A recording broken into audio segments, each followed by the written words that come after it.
Hello friend, welcome back my YouTube channel Roshni ki Pathshala. Daily current affair के class में आप सभी का स्वागत है। आज है 6 अप्रैल से संबंधित जितने भी इंपॉर्टेंट करंट अफेयर हैं मैं लेकर आई हूँ आपके लिए, जो आपके एग्जाम के लिए काफ़ी महत्वपूर्ण है।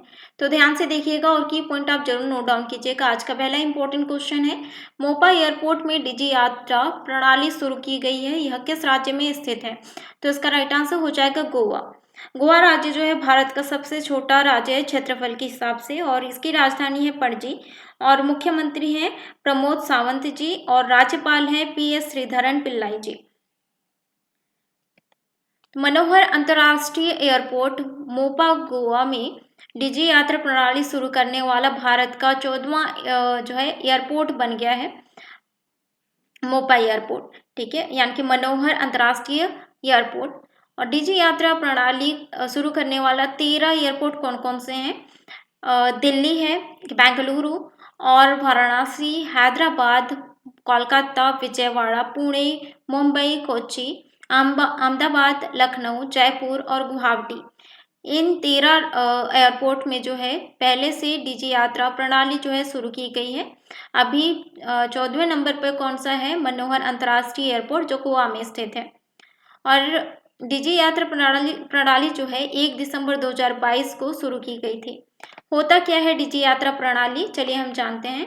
इस परियोजना से कोई भी यात्री जो है बिना किसी कागज के या किसी भी डॉक्यूमेंट को जो चेक कराना पड़ता था, उसके जो है अब ज़रूरत नहीं है।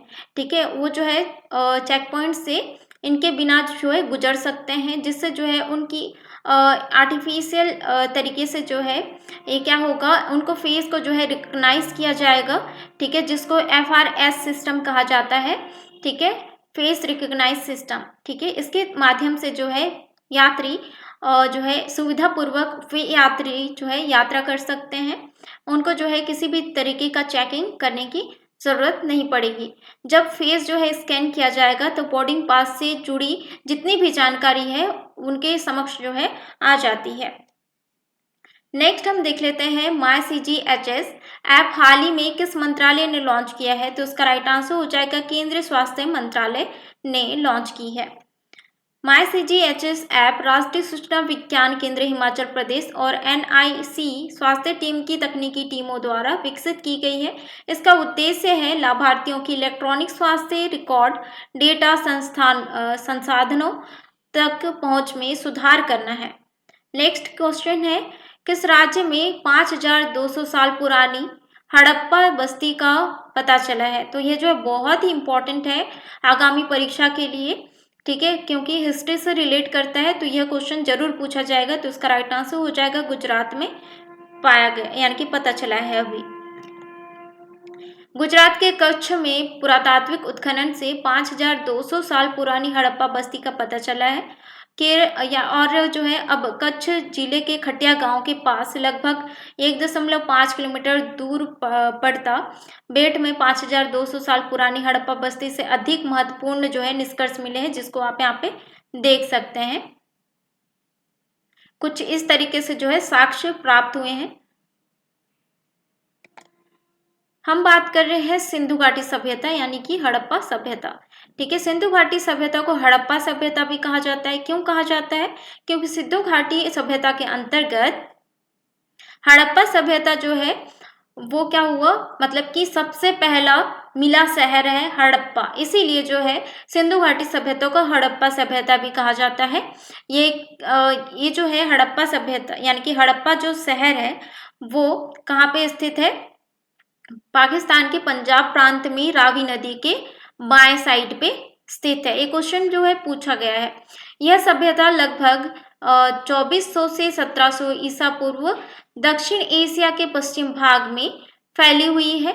और हड़प्पा शहर की खोज दयाराम साहनी ने 1921 में की थी, और जॉन मार्शल ने सन 1921 में सिंधु घाटी में एक नई सभ्यता की खोज की घोषणा की थी। ठीक है, और मोहनजोदड़ो जो है मृतकों का टीला जिसको कहा जाता है। मोहनजोदड़ो का मतलब होता है, इसका शाब्दिक अर्थ है मृतकों का टीला या फिर प्रेतों का टीला। इसकी खोज जो है 2000 यानी कि 1922 में राखल दास बनर्जी ने की थी। और हड़प्पा शहर रावी नदी के तट पर है, जैसे कि मैंने बताया। और यहाँ पे आप जो है इसमें देख सकते हैं रावी नदी के बाएं तट पे स्थित है। ठीक है, यह जो है पाकिस्तान का पंजाब प्रांत है। ठीक है, और कांस्य की नर्तकी की मूर्ति मोहनजोदड़ो से प्राप्त हुई है। और इसका मतलब है कि वो जो है क्या होते हैं, कांस्य से परिचित थे। धोलावीरा गुजरात में कच्छ के रण में स्थित है। और धोलावीरा को 2021 में यूनेस्को विश्व धरोहर स्थल में शामिल किया गया था। लोथल जो है गुजरात राज्य में स्थित है। यह सिंधु घाटी सभ्यता का प्रमुख बंदरगाह शहर था। बात कर रहे हैं हम गुजरात की। गुजरात से संबंधित कुछ बेसिक जानकारी देख लेते हैं। इसका गठन किया गया था 1 मई 1960 में। राजधानी है गांधीनगर। राज्यपाल हैं आचार्य देवव्रत और मुख्यमंत्री हैं भूपेंद्र भाई पटेल जी। नेक्स्ट क्वेश्चन है, राष्ट्रपति द्रौपदी मुर्मू पहली स्वदेशी कार टी सेल थेरेपी को कहाँ लॉन्च किया है? तो इसका राइट आंसर हो जाएगा मुंबई में लॉन्च किया गया है। तो होता क्या है कार टी सेल थेरेपी, चलिए हम जानते हैं। कार टी सेल थेरेपी का उपयोग जो है कैंसर रोगियों के इलाज के लिए किया जाता है। और भारत में कार टी सेल थेरेपी को आईआईटी बॉम्बे इंक्यूबेटेड कंपनी द्वारा विकसित किया गया है। टी सेल यानी कि टी सेल जो हैं या कोशिकाएं हमारे शरीर में संक्रमण को पहचानने और उनसे लड़ने में मदद करती है। ठीक है, तो यह जो है आप टी सेल के बारे में तो समझ ही गए होंगे कि वो काम क्या करता है। ठीक है, टी सेल क्या होता है, इम्यून सिस्टम का जो है एक पार्ट होता है जो हमारे बॉडी को इन्फेक्शन से या फिर कैंसरस सेल से जो है बचाता है या फिर प्रोटेक्ट करता है हमारे बॉडी को। ठीक है, टी सेल्स जो है वो 2 प्रकार के होते हैं।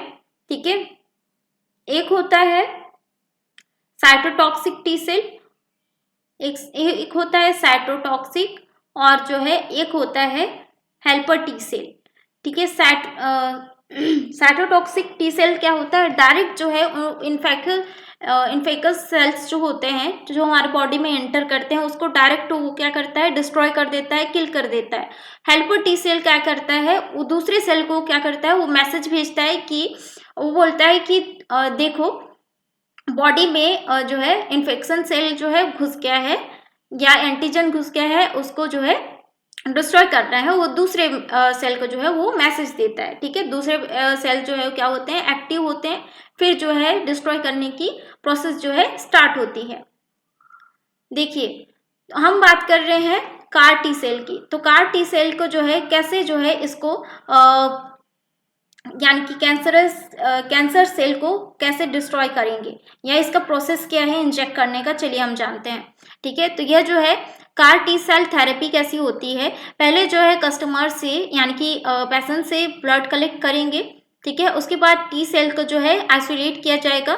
ठीक है, टी सेल लिया जाएगा ब्लड से और उसको आइसोलेट किया जाएगा और रीप्रोग्रामिंग किया जाएगा टी सेल को। उसके बाद जो है रीप्रोग्रामिंग किया गया टी सेल्स को जो है वो क्या करें, टी सेल्स को हम क्या करें, ग्रो करवाए। ठीक है, उसके बाद जो है उसकी मल्टीप्लिकेशन किया जाता है बहुत सारे, यानी कि नंबर ऑफ टी सेल्स जो है इंक्रीज किया जाता है। उसके बाद जो है इंजेक्ट कराया जाता है पेशेंट पे। ठीक है, जो क्या करता है कैंसर सेल्स को क्या करता है वो अटैक करता है। ठीक है,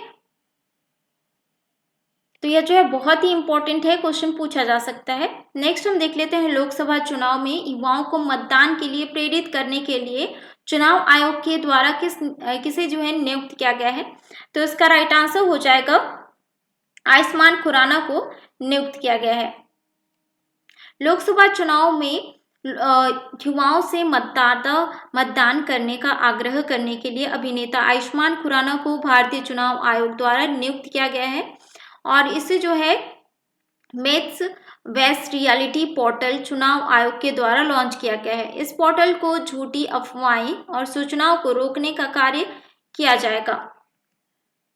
तो इससे संबंधित कुछ महत्वपूर्ण तथ्य हम डिस्कस कर लेते हैं। चुनाव आयोग की राष्ट्रीय दिव्यांग आइकन कौन बनी है, शीतल देवी।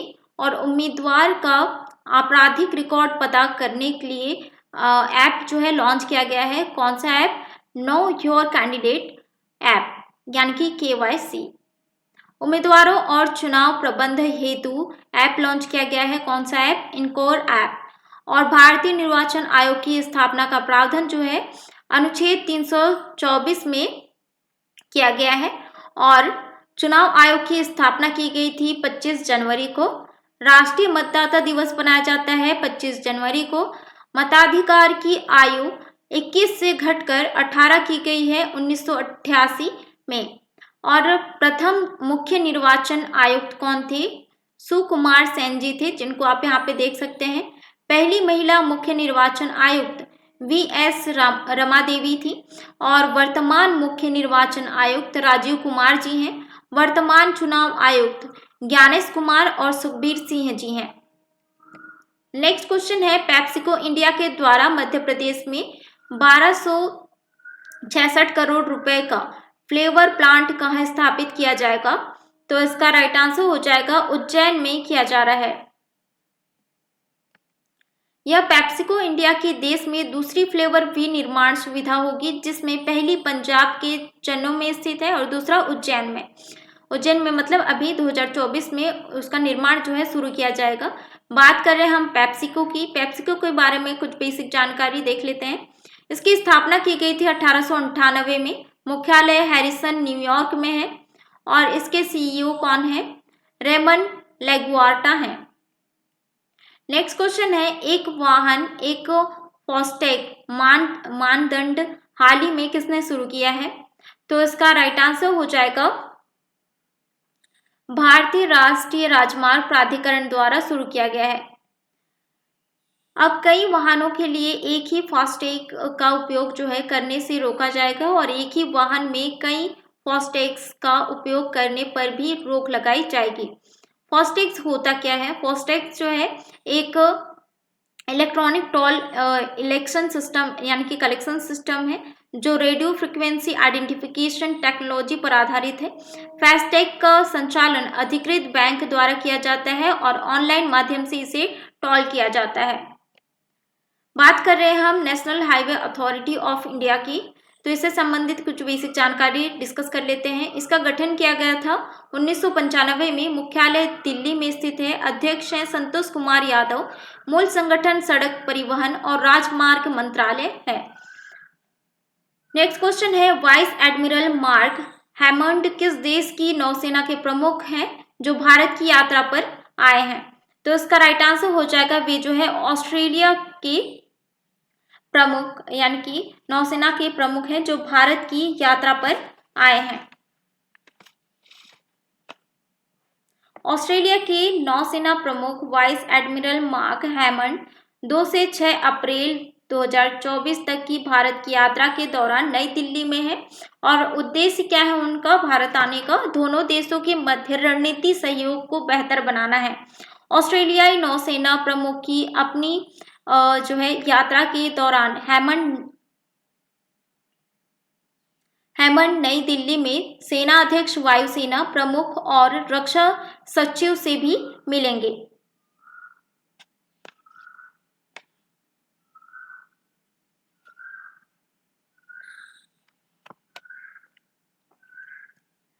भारत और ऑस्ट्रेलिया के बीच एक नौसैनिक अभ्यास भी कराया जाता है। कौन सा अभ्यास? ऑसिन डेक्स। ठीक है, ऑसिन डेक्स जो है भारत और ऑस्ट्रेलिया के बीच नौसैनिक अभ्यास कराया जाता है। और संयुक्त सैन्य अभ्यास ऑस्ट्रा हिंद भी का आयोजन जो है कराया जाता है भारत और ऑस्ट्रेलिया के बीच। मलाबार युद्ध अभ्यास भी किया जाता है भारत, ऑस्ट्रेलिया, अमेरिका और जापान के बीच। हम बात कर रहे हैं ऑस्ट्रेलिया की। ऑस्ट्रेलिया से संबंधित कुछ बेसिक जानकारी हम रिवाइज कर लेते हैं। यहाँ पे आप देख सकते हैं ऑस्ट्रेलिया जो कि दक्षिण गोलार्ध के महाद्वीप के अंतर्गत एक देश है ऑस्ट्रेलिया, जिसकी राजधानी है कैनबरा। सम्राट है चार्ल्स तृतीय। गवर्नर जनरल है डेविन हर्ले। प्रधानमंत्री है एंथोनी अल्बनीज। नेक्स्ट क्वेश्चन है, राष्ट्रीय समुद्री दिवस कब मनाया जाता है? तो इसका राइट आंसर हो जाएगा 5 अप्रैल को मनाया जाता है। भारत हर साल 5 अप्रैल को राष्ट्रीय समुद्री दिवस मनाया जाता है। यह दिवस पहली बार वर्ष 1964 में मनाया गया था। यह दिन 1919 में मुंबई से लंदन तक पहले भारतीय स्वामित्व वाले जहाज एसएस लॉयल्टी की उद्घाटन यात्रा की याद दिलाता है। आज की लास्ट करंट अफेयर को हम डिस्कस करते हैं, उसके बाद हम रिवाइज करेंगे और एडिशनल जीके की हम जो है डिस्कस करेंगे। उसके बाद एक क्वेश्चन दिया जाएगा जिसका आंसर आपको कमेंट बॉक्स में करना है। तो आज का लास्ट क्वेश्चन है, किस देश के वैज्ञानिकों के द्वारा दुनिया के सबसे शक्तिशाली एमआरआई स्कैनर में ब्रेन को स्कैन किया जाएगा, यानी कि किया है? तो उसका राइट आंसर हो जाएगा फ्रांस। फ्रांस देश के वैज्ञानिकों के द्वारा दुनिया के सबसे शक्तिशाली एमआरआई स्कैनर में जो है ब्रेन को स्कैन किया जाएगा। क्या है एमआरआई स्कैनर? एमआरआई स्कैनर जो है मैग्नेटिक रिसोर्स यानी कि रेजोनेंस इमेजिंग जो सिस्टम है, ठीक है। फ्रांस के वैज्ञानिकों ने दुनिया के सबसे शक्तिशाली मैग्नेटिक रेजोनेंस इमेजिंग स्कैनर में ब्रेन को स्कैन किया है और इस स्कैनर ने जो है इंसानी दिमाग की अब तक की सबसे सटीक और हाई क्वालिटी इमेज बनाई है, यानी कि सारे डिटेल्स जो हैं आपको दिख सकते हैं बारीकी से। और इन नई टेक्नोलॉजी से दिमाग से जुड़ी बीमारियों जैसे कि अल्जाइमर और पार्किंसन को जो है समझने में मदद मिलेगी और यह दिमाग के सेरेब्रल कॉर्टेक्स पहुंचने वाली छोटी छोटी ब्लड वेसल्स को भी देख सकती है। और इसमें जो है कंप्यूटर जो है इमेज को बनाने के लिए रेडियो वेव्स का जो है वो इस्तेमाल करती है और डिटेल्ड स्ट्रक्चर जो है वो मतलब कि आउटपुट देती है। अब बारी है रिवाइज करने की पिछले करंट अफेयर को। पहला क्वेश्चन है, पूर्व प्रधानमंत्री डॉक्टर मनमोहन सिंह किस सदन से सेवानिवृत्त हो गए हैं? तो इसका राइट आंसर हो जाएगा राज्यसभा से। अंतर्राष्ट्रीय भारोत्तोलन महासंघ विश्व कप 2024 में विंध्यारानी देवी ने कौन सा मेडल जीता है? तो इसका राइट आंसर हो जाएगा ब्रॉन्ज मेडल जीता है। एसोचैम के नए अध्यक्ष कौन बने हैं? तो इसका राइट आंसर हो जाएगा संजय नायर बने हैं। दुनिया के सबसे बुजुर्ग व्यक्ति जुआन विसेंट पेरेज मोरा का निधन हो गया है। उनका संबंध किस देश से था? तो इसका राइट आंसर हो जाएगा वेनेजुएला से था। किस देश में 7.2 तीव्रता का भूकंप आने से कई इमारतें ध्वस्त हो गई है? तो इसका राइट आंसर हो जाएगा ताइवान में आया है भूकंप। किस देश के वैज्ञानिकों ने कृत्रिम सूर्य में 100 मिलियन डिग्री सेल्सियस तापमान को 48 सेकंड तक मेंटेन किया है? तो इसका राइट आंसर हो जाएगा दक्षिण कोरिया। हाल ही में असम राज्य के कितने प्रोडक्ट्स को जीआई टैग दिया गया है? तो इसका राइट आंसर हो जाएगा 19 प्रोडक्ट को दिया गया है। विश्व बैंक ने 2023 से 24 के लिए भारत की अर्थव्यवस्था की वृद्धि दर कितने प्रतिशत से बढ़ने का अनुमान लगाया है? तो इसका राइट आंसर हो जाएगा 7.5% से। वित्त वर्ष 2023-24 में भारत का रक्षा निर्यात कितना हो गया है? तो इसका राइट आंसर हो जाएगा 21,083 करोड़ रुपए। कोडाईकनाल सौर वेधशाला किस राज्य में स्थित है जिसकी स्थापना की 125वीं वर्षगांठ बनाई गई है? तो इसका राइट आंसर हो जाएगा तमिलनाडु में स्थित है। अब बारी है एडिशनल जीके की। आज के एडिशनल जीके में हम देखेंगे एयरपोर्ट से संबंधित इंपॉर्टेंट करंट अफेयर जो एग्जाम की दृष्टि से बहुत ही इंपॉर्टेंट है। तो ACIASQ के सर्वश्रेष्ठ एयरपोर्ट का खिताब किसने जीता है? दिल्ली एयरपोर्ट ने। अयोध्या अंतर्राष्ट्रीय एयरपोर्ट का नया नाम कर दिया गया है महर्षि वाल्मीकि एयरपोर्ट। और 21 हवाई अड्डों वाला पहला राज्य कौन सा बना है? उत्तर प्रदेश। और दुनिया का सबसे ऊंचा लड़ाकू एयरपोर्ट बना है न्योमा जो कि लद्दाख में स्थित है। और डिजी यात्रा सुविधा पाने वाला पूर्वोत्तर का पहला एयरपोर्ट गुवाहाटी एयरपोर्ट है। 4 रनवे वाला भारत का पहला airport Indira Gandhi international airport Delhi है। और डोनीपोलो एयरपोर्ट जो है ईटानगर में स्थित है। और देश का पहला कार्बन न्यूट्रल एयरपोर्ट लेह हवाई अड्डा एयरपोर्ट बना है। पूरी तरह से हाइड्रो और सौर ऊर्जा से चलने वाला भारत का पहला एयरपोर्ट बना है दिल्ली एयरपोर्ट। हिसार एयरपोर्ट का नाम जो है अब महाराजा अग्रसेन अंतर्राष्ट्रीय हवाई अड्डा कर दिया गया है। तो ये था जो है एयरपोर्ट से संबंधित इंपॉर्टेंट करंट अफेयर के पॉइंट्स, ठीक है, जो एग्जाम की दृष्टि से बहुत ही इंपॉर्टेंट है। तो आपके लिए जो है एक क्वेश्चन है, ठीक है, जिसका आंसर आपको कमेंट बॉक्स में करना है। फ्रेंड, वीडियो पसंद आती है तो प्लीज़ वीडियो को जरूर लाइक कीजिए, ज़्यादा से ज़्यादा शेयर कीजिए। मैं वही क्वेश्चन लाती हूँ जो एग्जाम की दृष्टि से इंपॉर्टेंट होते हैं और एग्जाम में पूछे जाते हैं और आगामी एग्जामों में भी पूछे जाएंगे। तो अगर आप मेरे चैनल में पहली बार आए हैं, चैनल को जरूर सब्सक्राइब करिए, साथ ही बेल आइकन को प्रेस कीजिए ताकि आने वाली वीडियो का नोटिफिकेशन आपको मिलता रहे। मिलते हैं नेक्स्ट वीडियो में इंपॉर्टेंट जीके क्वेश्चन के साथ ही आप टेलीग्राम ग्रुप से भी जुड़ सकते हैं। टेलीग्राम ग्रुप का जो लिंक है डिस्क्रिप्शन बॉक्स में दिया हुआ है।